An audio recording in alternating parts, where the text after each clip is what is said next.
Cure పరిధిలో greater Hyderabad పై Telangana CM Revanth Reddy గురిపెట్టారా?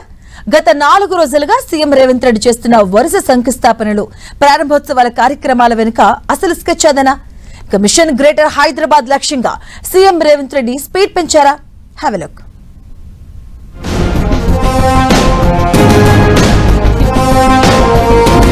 తెలంగాణలో panchayat municipal ఎన్నికలు ముగిశాయి. ఇప్పుడు అందరి కళ్ళు గ్రేటర్ హైదరాబాద్ పైనే పడ్డాయి.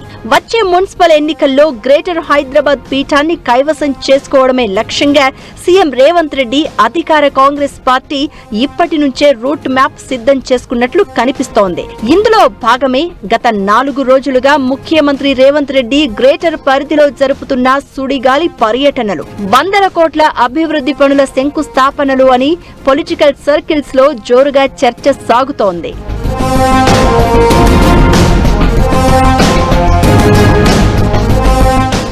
4 రోజులుగా సీఎం రేవంత్ రెడ్డి ఎక్కడా తగ్గడం లేదు. మున్సిపల్ కార్యాలయాలకు శంకుస్థాపనలు, ఫ్లైఓవర్ల ప్రారంభోత్సవాలు, డ్రైనేజీ వ్యవస్థల ఆధునికీకరణ, కొత్త రోడ్ల నిర్మాణం, మెట్రో విస్తరణ ప్రాజెక్టులకు వరుసగా గ్రీన్ సిగ్నల్ ఇస్తున్నారు. కేవలం ఫైళ్లకే పరిమితం కాకుండా స్వయంగా క్షేత్రస్థాయికి వెళ్లి శంకుస్థాపనలు చేస్తూ తాము అభివృద్ధికి కట్టుబడి ఉన్నామనే బలమైన సంకేతాన్ని ప్రజల్లోకి తీసుకెళ్తున్నారు.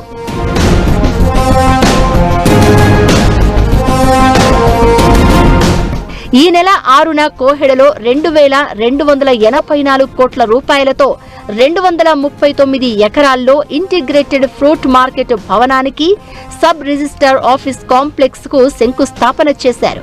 ఆ తర్వాత 1511 కోట్ల రూపాయల విలువైన అభివృద్ధి పనులకు శంకుస్థాపనలు చేశారు CM.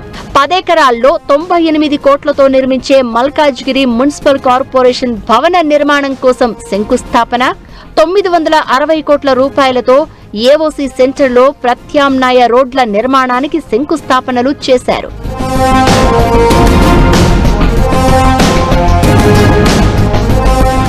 June 8న Cyberabad municipal corporation కార్యాలయ భవన నిర్మాణానికి శంకుస్థాపన చేశారు ముఖ్యమంత్రి రేవంత్ రెడ్డి. ఈ ప్రాంతంలో 1674 కోట్లతో వివిధ అభివృద్ధి పనులకు శ్రీకారం చుట్టారు. ఆ తర్వాత మహిళా వారోత్సవాలు 2026లో భాగంగా సికింద్రాబాద్ పరేడ్ గ్రౌండ్స్ లో స్వయం సహాయక బృందాల మహిళా సభ్యులకు బస్సులను అప్పగించారు. 199 కోట్ల రూపాయలతో కొనుగోలు చేసిన 553 బస్సులకు జెండా ఊపి ప్రారంభించారు.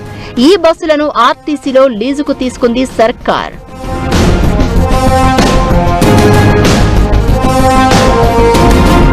వాస్తవంగా అసెంబ్లీ ఎన్నికల్లో గ్రామీణ ప్రాంతాల్లో కాంగ్రెస్ హవా నడిచినా గ్రేటర్ హైదరాబాద్ పరిధిలో మాత్రం ఆశించిన సీట్లు రాలేదు. ఇక్కడ బీఆర్ఎస్, ఎంఐఎం పార్టీలదే పై చేయిగా నిలిచిందే.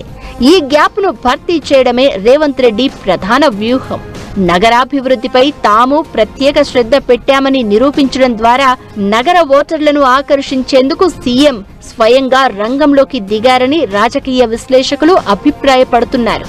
అభివృద్ధి పనులు ప్రారంభించడమే కాదు, నిర్ణీత కాల వ్యవధిలో వాటిని పూర్తి చేయాలంటూ అధికారులకు సీఎం డెడ్ లైన్లు విధిస్తున్నారు. దీని ద్వారా ఎన్నికల నాటికి ఫలితాలను కళ్ల ముందు ఉంచి ఓట్లు అడగాలి అనేది ముఖ్యమంత్రి రేవంత్ రెడ్డి యాక్షన్ ప్లాన్ గా ఉన్నట్లు తెలుస్తోంది.